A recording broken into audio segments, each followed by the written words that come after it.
안녕하십니까. 오늘 아침에는 연애신 천연계의 숨겨진 진리 124에서 129페이지까지를 읽어 드리겠습니다. 제11장 새것과 옛것. 그리스도께서는 사람들을 가르치신 한편 장래 사업을 위하여 당신의 제자들을 교육하셨다. 그의 모든 가르침 속에는 그들을 위한 여러 가지 공과가 있었다. 그가 그물의 비유를 말씀하신 후에 이 모든 것을 깨달았느냐고 물으셨고 그들은 그러하오이다 라고 대답했다. 그 다음에 그는 다른 비유로서 저희가 받은 진리에 대한 책임을 말씀해 주셨다. 그는 그러므로 천국에 제대된 서기관마다 마치 새것과 옛것을 그 곳간에서 내어오는 집주인과 같으니라고 말씀하셨다. 재물을 얻은 집주인은 그것을 묵혀두지 아니하고 다른 사람들에게 나누어 주도록 내어놓았다. 재산은 쓸수록 더욱 늘어나게 된다. 집주인은 보배로운 것을 새것과 옛것 둘 다 가지고 있다. 이와 같이 제자들에게 유탁하신 진리도 세상에 나누어 주어야 한다고 말씀하셨다. 그리고 진리의 지식은 나누어 줄수록 더욱 증가될 것이다. 복음의 기별을 마음속에 받아들이는 모든 사람들은 그것을 나누어 주기를 열망할 것이다. 하늘의 그 기원 있는 그리스도의 사랑은 표현되어야 한다. 그리스도를 옷 입는 자들은 성령께서 그들을 인도하신 경험을 하나하나 이야기할 수 있다. 즉 하나님과 그분의 보내신 예수 그리스도를 아는 지식에 줄이고 목말라 했던 경험과 그들이 성경을 연구해서 얻은 결과와 그들이 올린 기도와 심령의 고민과 또 내 죄사함을 받았느니라고 하시는 그리스도의 말씀을 듣게 된 경험 등을 이야기할 수 있을 것이다. 누구든지 이 같은 사실을 비밀에 붙여두는 것은 옳지 못하다. 이는 그리스도의 사랑이 충만한 자들은 그렇게 하지 않을 것이기 때문이다. 주께서 그들을 거룩한 진리의 보관자로 삼으셨으므로 그들은 다른 사람들도 저희와 같은 축복을 받게 되기를 열망하게 될 것이다. 그리고 그들이 하나님의 풍성한 은혜를 다른 사람들에게 전해줄 때 그분의 은혜가 그들에게 더욱 더 풍성하게 임할 것이다. 그들은 어린아이와 같은 단순한 믿음과 전적으로 순종하는 마음을 갖게 될 것이다. 그들의 심령은 거룩한 것을 사모하게 될 것이며 더 많은 진리의 보화와 은혜가 그들에게 계시되어 그들은 그것을 세상에 나눠줄 수 있게 될 것이다. 진리의 큰 보고는 하나님의 말씀, 곧 기록된 말씀과 천연계의 책과 하나님께서 사람의 생애를 취급하시는 경험의 책 등이다. 이들 보고에는 그리스도의 일꾼들이 꺼내야 할 보화가 들어있다.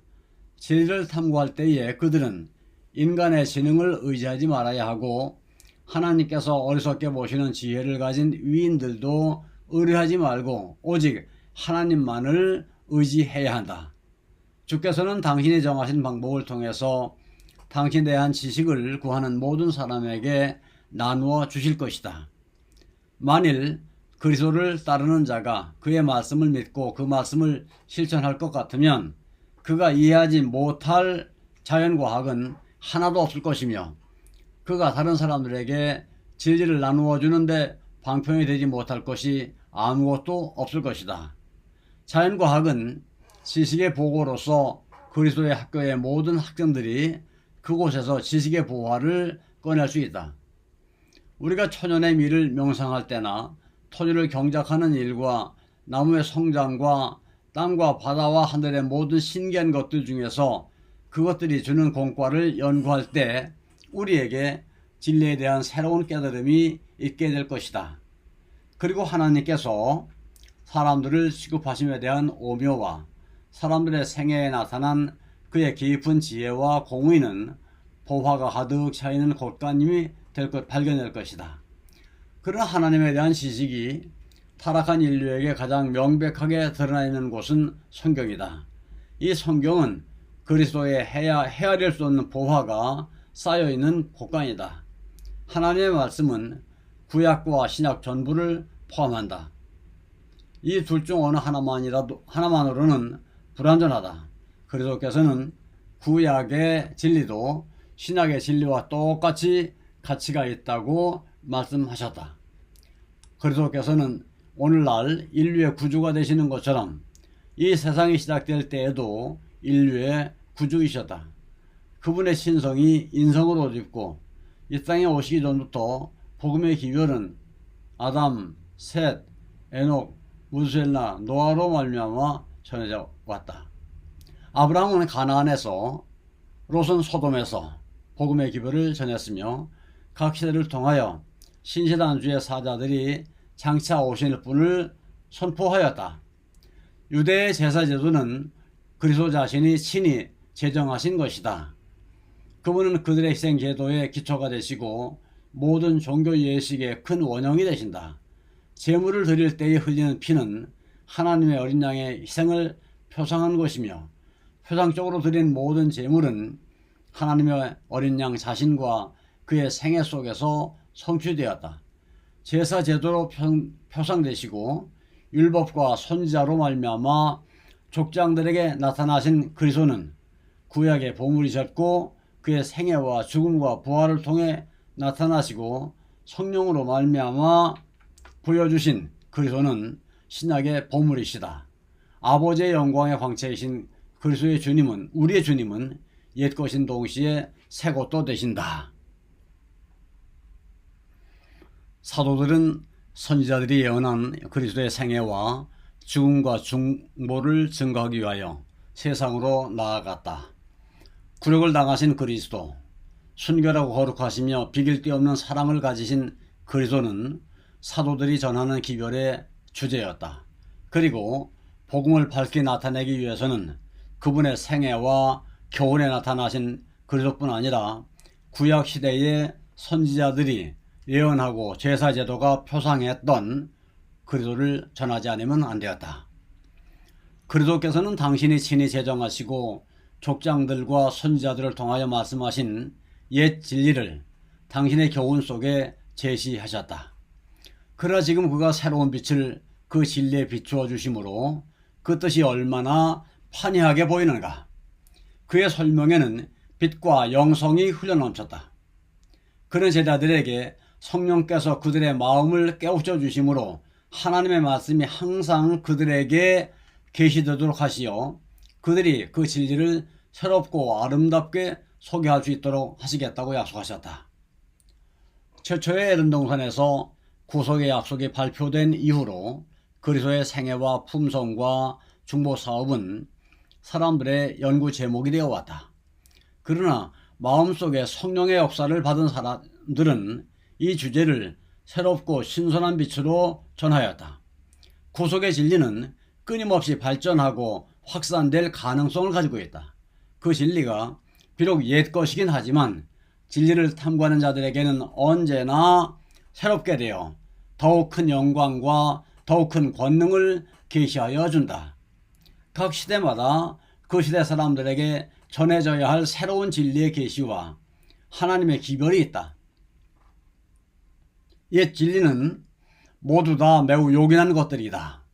새로운 진리는 옛 진리를 떠나서 존재할 수 없고 오히려 그 옛 진리를 잘 이해하도록 풀어준다. 우리는 옛 진리를 잘 이해해야만 새로운 진리를 깨달을 수 있다. 그리스도께서 제자들에게 당신의 부활에 대한 진리를 설명하실 때에도 모세와 및 모든 선지자의 글로 시작하여 모든 성경에 쓴 바 자기에 관한 것을 자세히 설명하셨다. 옛 진리를 더욱 빛나게 하는 것은 그 진리가 새롭게 밝혀지는 가운데서 비춰나는 빛이다. 새로운 빛을 거절하고 등한히 하는 사람은 실제로는 옛 것도 가지지 못한 사람이다. 그러한 사람에게는 그 진리가 생명력을 잃고 생기 없는 형식이 되고 만다. 구약의 진리를 믿고 가르친다고 하면서 신약의 진리를 거절하는 사람들이 있다. 그러나 이러한 사람들은 그리스도의 가르침을 거절함으로 결국 부조와 선지자들의 말을 믿지 않는다는 것을 나타내는 것이 된다. 모세를 믿었다면 또 나를 믿었으리니 이는 그가 내게 대하여 기록하였습니다 하고 그리스도께서 말씀하셨다. 그러므로 이러한 사람들은 구약을 가르치는 데에도 아무 힘이 없다. 복음을 믿고 가르친다고 주장하는 많은 사람들이 그와 같은 잘못을 범하고 있다.